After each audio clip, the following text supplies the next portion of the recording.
शहर से आई हुई तुम आज मेरी वजह से अपने ही घर में नौकरानी की तरह।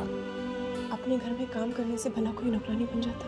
मैंने सपने में भी नहीं सोचा था कि तुम्हें इतनी जिल्लत की जिंदगी गुजारनी पड़ेगी मेरे साथ। आप जिल्लत किसे कह रहे हैं ब्रिजेश? ये तो मेरा सौभाग्य है कि आप मेरे साथ हैं। भगवान की कृपा से आपका और मेरा साथ नहीं छूटा ब्रिजेश। जरा सलोनी के बारे में सोचिए, बेचारी तो अकेली है, सब कुछ पाते हुए उसके पास कुछ नहीं है। कैसे बर्दाश्त करिए कि वो नाहर के साथ ही रुकी? कम से कम आप तो मेरे साथ हैं।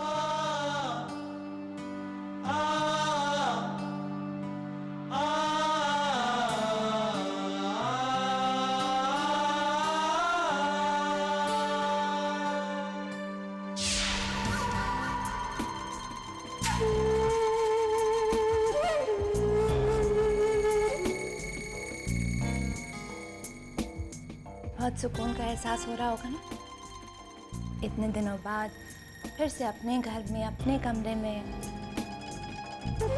अपनी पत्नी के पास। नाराज हो? कोई बात नहीं, तुम्हारी नाराजगी दूर कर देते हैं। खाना तैयार है, अपने हाथों से खिलाऊंगी। मुझे खाना नहीं खाना। मेरी बातें मानने की आदत डाल लो नाहर सिंह, क्योंकि अगर तुमने ऐसा नहीं किया तो इसकी सजा तुम्हारे परिवार को भुगतनी पड़ेगी। बोलो, रखना उन्हें भूखा? बोलो।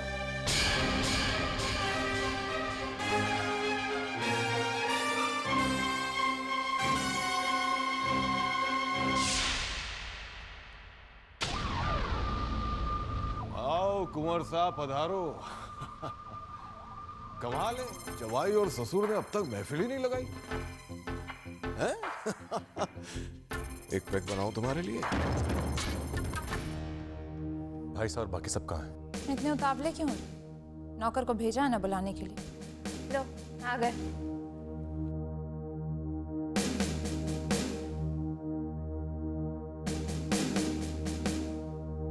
भाई साहब ये खाना खा लीजिए। एक मिनट।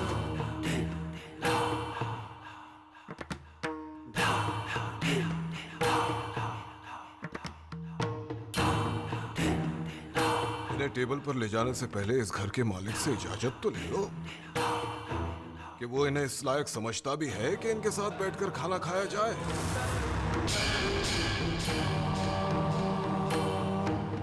क्या मतलब? मतलब ये कि इनके खाने का खास प्रबंध किया गया है। बढ़िया।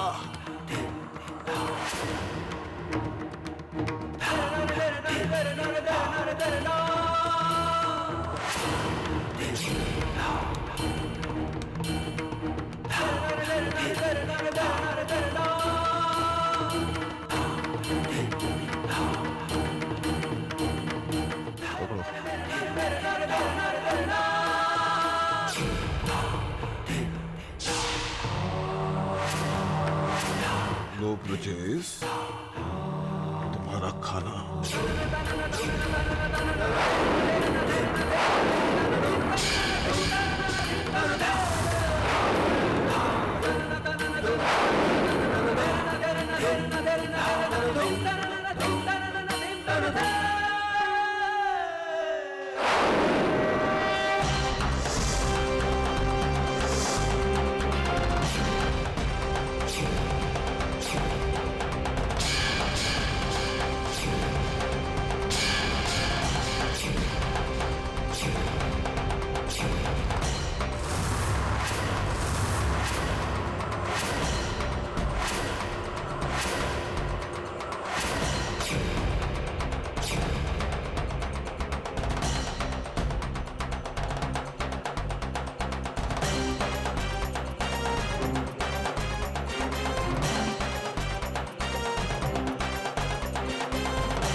सिंह,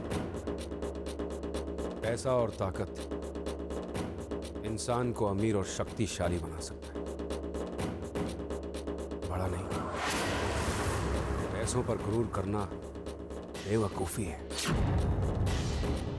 क्योंकि कहते हैं कि दौलत, मौसम, रात और नाग किसी के सगे नहीं होते। दौलत के नशे में चूर होकर अन्न का अपमान मत करो। दौलत ना जाने कब दगा दे जाए। तुम्हारी जिंदगी में जो सुबह आई है, कब रात हो जाए, कब मौसम बदल जाए और तुम्हारे अपने पाप तुम्हें नाक की तरह डस लें, ये कोई नहीं जानता है पदम सिंह। खैर, ये सब बातें समझने के लिए अच्छे संस्कार और अच्छी परवरिश की जरूरत हो। इतना भी अन्न का अपमान मत करो पदम सिंह कि तुम्हें जेल की रोटी भी नसीब ना हो।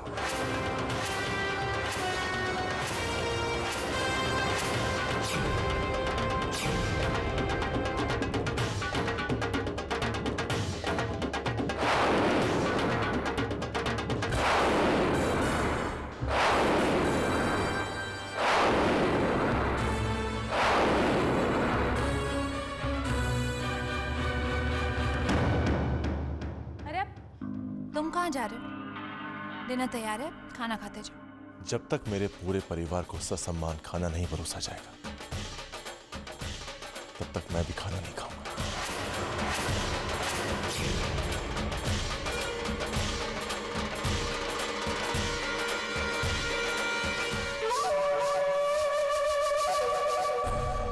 समर, कितना काम करते हैं। अगर आपका काम खत्म हो गया तो थोड़ा आराम कर लीजिए। अरे अभी तक काम शुरू ही कहाँ हुआ। तुम्हें डिस्टर्ब हो रहा है तो मैं हॉल में चला जाता हूँ। नहीं, ऐसी कोई बात नहीं, आप काम कर लीजिए। इस बहाने कम से कम आप मेरी नजरों के सामने तो रहेंगे। तो इतना प्यार करती हो तुम मुझसे? आप मेरे प्यार पर कभी शक मत कीजिएगा। आप नहीं जानते कि आप मेरे लिए क्या है। समर, जब हम अपना नया घर खरीदेंगे ना, तो मैं आपका ऑफिस घर पर ही बनवा दूंगी। आप ऑफिस में काम कीजिएगा। जैसे ही 5 बजेंगे तो मैं अपनी चूड़ियां खनखना दूंगी। उसका मतलब है कि आपका ऑफिस बंद करने का टाइम हो गया। अगर ऐसी बात है तो कल ही चलकर हम अपना नया घर डिसाइड करते हैं।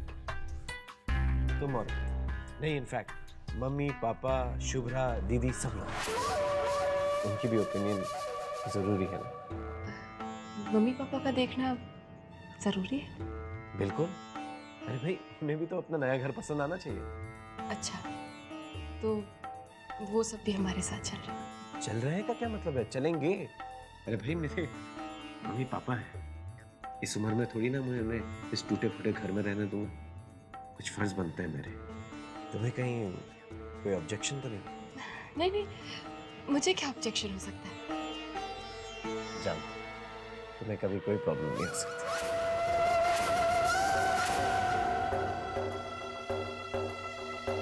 मेरे नए घर में कोई नहीं आएगा। इस भीड़ को रोकने का तरीका पता है मुझे। इतनी अशांति भर दूंगी सबके जीवन में कि अपने आप से मेरे साथ रहने के जिक्र से भी दूर भागेगा।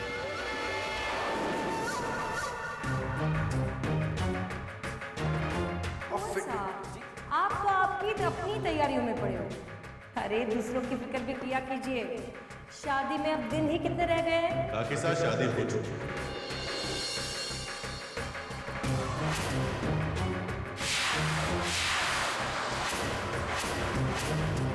और चांदनी अब पति पत्नी बन चुकी। हमें आशीर्वाद दीजिए।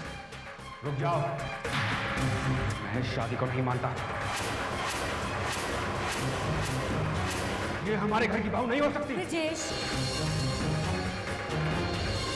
वो देखिए इंस्पेक्टर साहब,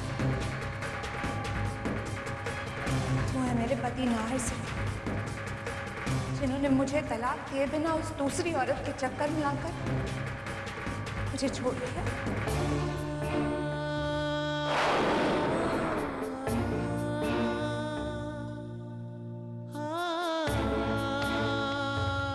नाहर बेटे, क्या सोच रहा है? कब तक भाभी, कब तक? कब तक चांदनी से शादी करने की गलती मैं और मेरा पूरा परिवार भुगतता रहेगा? जब भी हंसने मुस्कुराने की कोशिश की, ये गलती किसी ना किसी रूप में मेरे सामने आ गई। पहले पुरानी, फिर देविका और अब खुद चांदनी। नहीं नाहर, ऐसे घबराते नहीं। ये परीक्षा है तेरी, इस परिवार की। परीक्षा में सफल होने के लिए ये आंसू पोंछ डालने पड़ेंगे। हिम्मत से काम लेना पड़ेगा। हिम्मत हार गए तो सलोनी की तपस्या झूठी पड़ जाएगी बेटे। उसके बारे में भी तो सोच। यहाँ हम तो सब साथ हैं, वो वहाँ अकेले अपने होठ से इस मुश्किल घड़ी को झेल रही है। बुरा वक्त है हमारा, मजबूती से इसका सामना कर। सिर्फ मजबूती से नहीं, मुस्कुरा कर सामना करो, क्योंकि मुझे रोनी शक्लें बिल्कुल पसंद नहीं। और ये क्या, आप लोग सोए नहीं अभी तक? रात काफी हो गई, या यूं आंखों में ही रात काटने का इरादा है? चलो ना, भाभो को गुड नाइट बोलो और चलो अपने कमरे में। उप्स, अपने नहीं, हमारे कमरे में। मैंने बिस्तर लगा दिया है, उम्मीद है तुम्हें पसंद है। दूर रहो मुझसे। तुमने ये सोच भी कैसे लिया कि मैं तुम्हारे साथ तुम्हारे कमरे में सोऊंगा? 1000 बार कह दिया कि मुझे ऊंची आवाज से सख्त नफरत है, समझ में नहीं आता क्या तुम्हारी? और क्यों मना कर रहे हो तुम मेरे साथ एक कमरे में रहने से? कानूनन मैं तुम्हारी पत्नी, सलोनी की तरह हमारा रिश्ता नाजायज जानी ना, गुस्सा मत करो, संयम रखो अपने आप पर। मैं सही रखूं, मैं सही में रखूं। ये औरत, जो औरत कहने के लायक अपनी तुलना समझ से कर रही है। रिश्तों को जायज नाजायज कहने वाली औरत रिश्तों का मतलब भी जानती है? जानते हैं, अच्छी तरह से जानते हैं। अब तुम एक बात जान लो कि तुम्हारे चीखने चिल्लाने से कुछ नहीं होने वाला। कानून कहता है कि तुम्हें मेरे पति होने के नाते मेरे कमरे में ही सोना। चलो, कानून का डर नहीं है ना, लेकिन अपने परिवार का तो। अगर मेरी बात नहीं मानी तो धक्के मार मार कर एक एक को बाहर फेंकवा दूंगी। फैसला तुम्हारे हाथ। आओ या ना, गुड नाइट।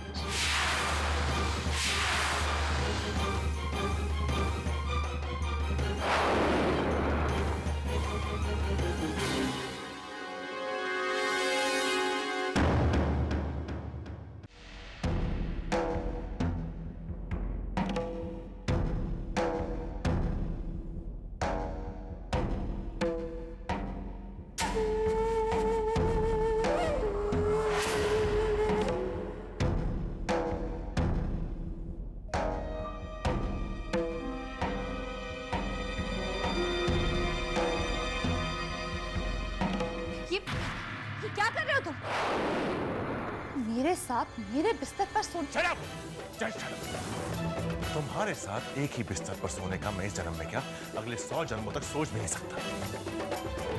खैर, गलती तुम्हारी नहीं, तुम्हारी सोच की है, और सोच संस्कारों से आती है। और जिस लड़की का बाप पदम सिंह जैसा घटिया इंसान हो, उससे ये उम्मीद भी नहीं की जा सकती कि उसे अपने माता पिता से अच्छे संस्कार मिले। नाहर! बदसूरत लोगों को अक्सर आईना दिखाने पर ऐसे ही रिएक्शन देखने को मिलते हैं। चल, मैं यहाँ पर तुम्हारे साथ सोने के लिए नहीं, ये तकिया और ब्लैंकेट लेने के लिए आया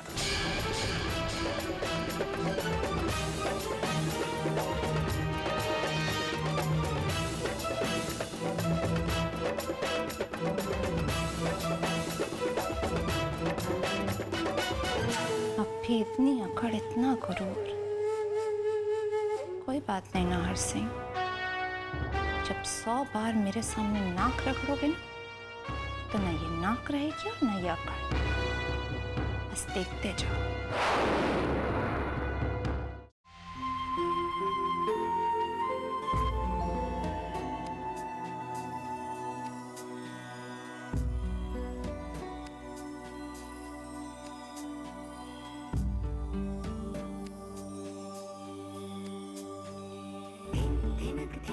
क्षमा करना माँ, आपका स्थान बदल रही हूँ, लेकिन मेरे पास और कोई चारा नहीं है।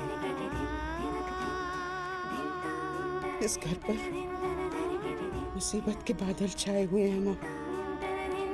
अब तो तू ही कृपा करेगी, तभी इस घर की सुख समृद्धि फिर से लौट आएगी माँ। सलोनी ने तन मन से आपकी सेवा की है, पूरी श्रद्धा से आपका सत्कार किया है माँ। उसे शक्ति देना, उसकी रक्षा करना। अब आगे इतना ही कहूंगी कि जिस दिन इस घर की बागडोर फिर से हमारे हाथ आएगी, जिस दिन इस घर की बहू सलोनी इस घर में वापस लौट आएगी, उस दिन मैं आपको आपके उचित स्थान पर विराजूंगी।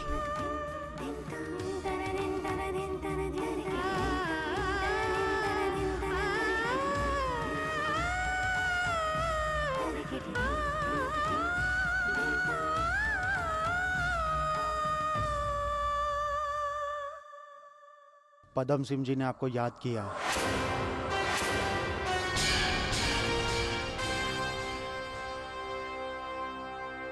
जवाई होगे तुम ब्रजेश सिंह के घर के, हैं?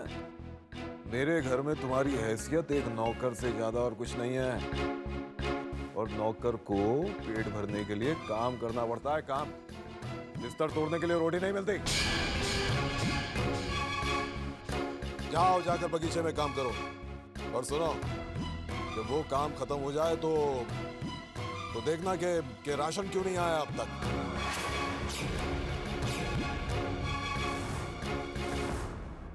जरा तमीज से बात करो पदम सिंह, ये कंवर साहब हैं हमारे।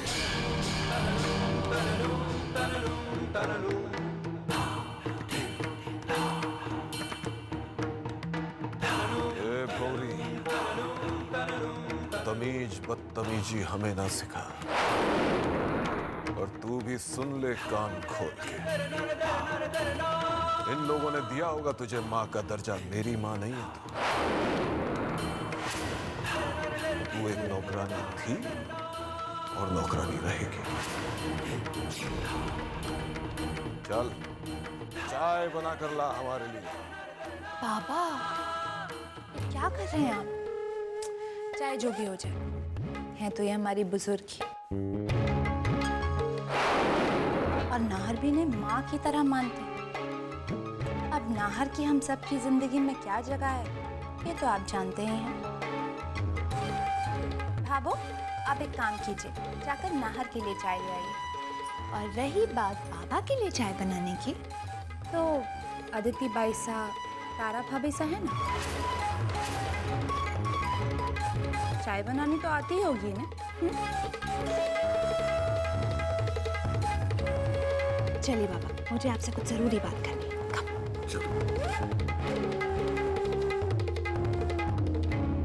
बेटा धीर, मामला बहुत गड़बड़ होता जा रहा है। अरे घर नहीं, जंगल हो गया है। शेर से दोस्ती कर ले, वरना माली बनकर जंगल का झाड़ जंजाल साफ करता नजर आएगा। कुछ ना कुछ तो करना ही पड़ेगा।